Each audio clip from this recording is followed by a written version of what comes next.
Okay, so we've all seen those deals, right? The $30 tent or the $40 backpack that you can buy online. And it looks just like the professional gear, but for a fraction of the cost. And it's really tempting to try and buy those items.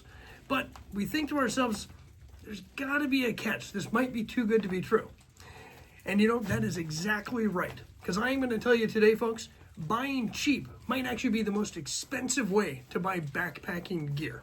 Now, before we get into it, you know I love my discounts, right? I'm wearing my $19 puffy jacket that I got from Costco. I've got my decathlon pants that I swear by. And just about everything that I use is either bought on discount or is a generic product, but still has a top quality performance.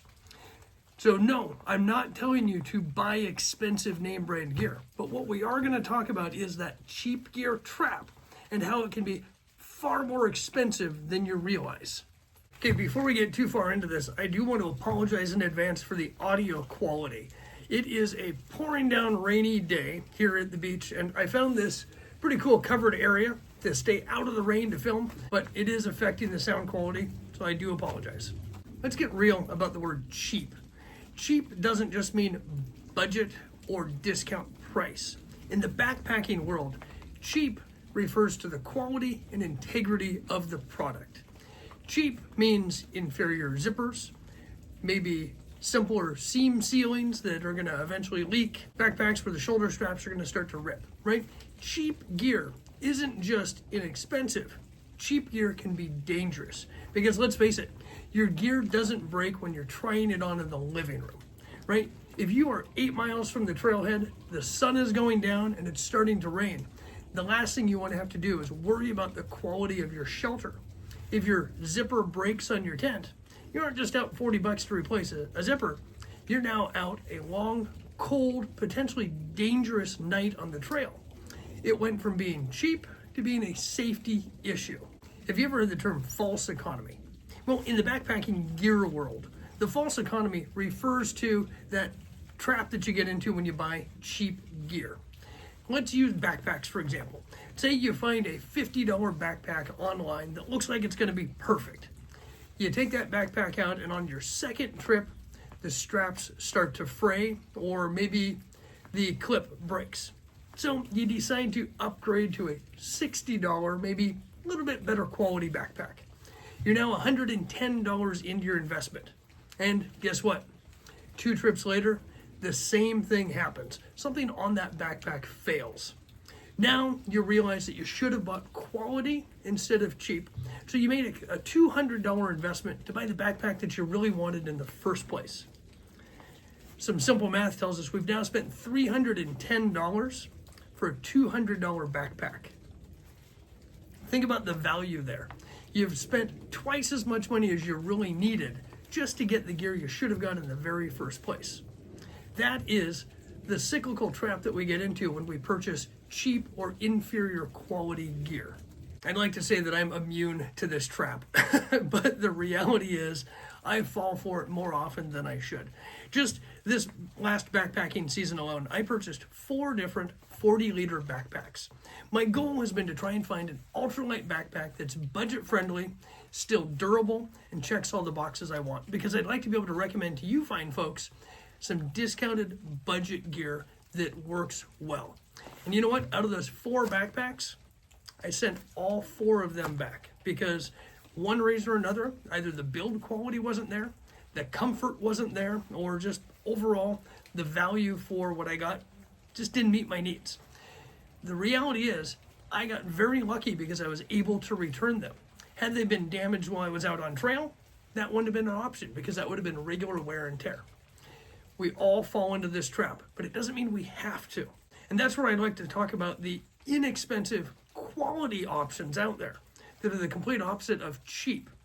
Inexpensive, quality.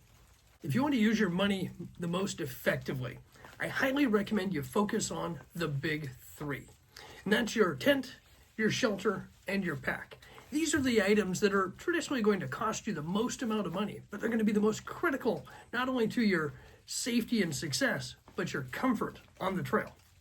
Now let's dig into the shelter first, because you could easily, if you're not careful, go out and spend $600, $700, $800 on a backpacking tent, but you don't need to. For most of us, we don't need that high-end Dyneema tent. A good sill poly or a sturdy sill nylon tent are going to foot the bill for 99% of our adventures at a fraction of the cost. And there are two companies that far outshine everybody else out there on the trail for value, quality, and price tag. The first one I want to talk about is the 3FUL Lanshan tent. This is the Lanshan 1. This is kind of a backpacking staple. It's been on the market for a couple of decades now. The Lanshan 1 is a double wall tent, which in an area like here in the Pacific Northwest where I backpack, I find a double wall tent is absolutely critical to avoid condensation. Single wall tents are absolutely lighter weight, far more packable, but you've got to wipe them down every day and you're really worried about the water buildup. With a double wall tent, that's not an issue. This Lanshan 1 can be picked up for about $110 to $170 depending on where you buy it. A phenomenal option in the backpacking world. Now, if you want to upgrade to just a little bit better quality and a little bit bigger price tag, there is no better tent on the market today than the X-Mid. Now, this is the X-Mid 2. But if you go for the X-Mid 1, you can shave about $100 off the price tag, and you can pick it up for around $300. You will not find a better backpacking tent on the market. This is designed by people like you and I, by outdoor enthusiasts who understand the value of quality product at a quality price tag. So then that brings us to our sleeping system. Let's start with the sleep mat. I think everybody has heard me brag by now about my X-Bed, that this has been my go-to favorite mat for the last 2 years. I love this thing. It has an R value of 5. It's fantastic for year-round backpacking. Well, recently, I found the Gear Doctor Apollo. This has an R value of 5.2. Do you notice anything different? It is substantially more packable. The beauty of the Gear Doctor is it's got a beautiful price tag too of less than $100. Is this the perfect mat? Absolutely not. Is it as comfortable as the X-Bed? No, it's not. There's a little bit more crinkle to it, and it's not quite as comfy, but it is an amazing mattress for a fraction of the cost, and it's going to meet all of your basic needs. Now pair that with the right sleeping bag, and you are golden. How many of you have fallen into the trap where you see a lightweight mummy bag, and it says that it's a 45-degree bag, and you think, wow, that's small, it's lightweight. I think I want to get that one. Well, I can tell you, can't trust the rating on a lot of generic sleeping bags. This is a 45-degree bag that has left me freezing cold on a 50-degree night. So what I did is last year I switched to the Mountaintop. This is the Mountaintop 600. We also have a Mountaintop 800 for my wife. She sleeps a lot colder than I do. Needed that extra insulation. I have found on the trail this has been a phenomenal bag for us, and I use it year-round. And it is a fraction of the cost because you can go out there and you can buy a high-end down ultralight backpack for $500, $600, or you can pick up a Mountaintop sleeping bag for anywhere between $150 and $200 depending on which bag you're getting. An excellent value for the purchase at a fraction of the cost of those boutique models. Is it mass-produced? Absolutely. Is it made in a foreign country and shipped to us? Probably. Is it worth the money? Most definitely. Then, of course, that leads us to our backpacks. And earlier I mentioned that I've purchased 4 different ultralight backpacks this year alone, and I sent them all back because none of them were what I wanted. A backpack is a highly personal item, right? If it doesn't fit just right, it's going to wear on your shoulders. It's going to cause additional back strain, hip strain, knee strain, right? The old theory of the less weight on your shoulders means the more miles on your feet. Your backpack is going to be key for ensuring your success out there on the trail. Now, there are tons of backpack options out there. I think it truly is a personalized item that you need to go in and get fitted for. I highly recommend you go into one of your local outfitters. I'm a fan of REI despite some of the customer service issues I've had recently. Go into REI, talk to the folks in the backpacking section, and they will custom measure you and fit you for the right size backpack. But be careful on the price tags. Backpacks can get incredibly expensive and they don't have to be. What I found, my favorite bag so far has been this Gossamer Gear G420.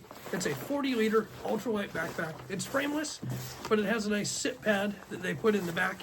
Add some cushioning on your back, and it can be pulled out, and it's got an extra purpose. This has been a phenomenal bag. They typically list for about $250, but you can find them on sale for about $150 or sometimes even $100. I actually bought mine for under, I think it was $70, but I bought it on Facebook Marketplace. The previous owner had only used it one time and realized the fit wasn't what he needed. So instead of taking it back to the store, he posted it for sale. His loss was my gain. But whatever you decide on your backpack, go in and get fitted for it. And then before you decide to buy straight from the retailer, do some price shopping and some comparisons. Look for sales, look for special deals. Most of your box outfitters are going to have multiple sales throughout the year. And that's when I would recommend investing in some of the more expensive gear that you're not going to want to take any shortcuts on. Remember, the most expensive gear you can buy is the gear that you buy twice. When you compromise on price, you also run the risk of compromising on quality and safety. So do your research and look for inexpensive quality gear, not just cheap. And until next time, folks, I hope to see you out there on the trail soon. Let's go for a walk.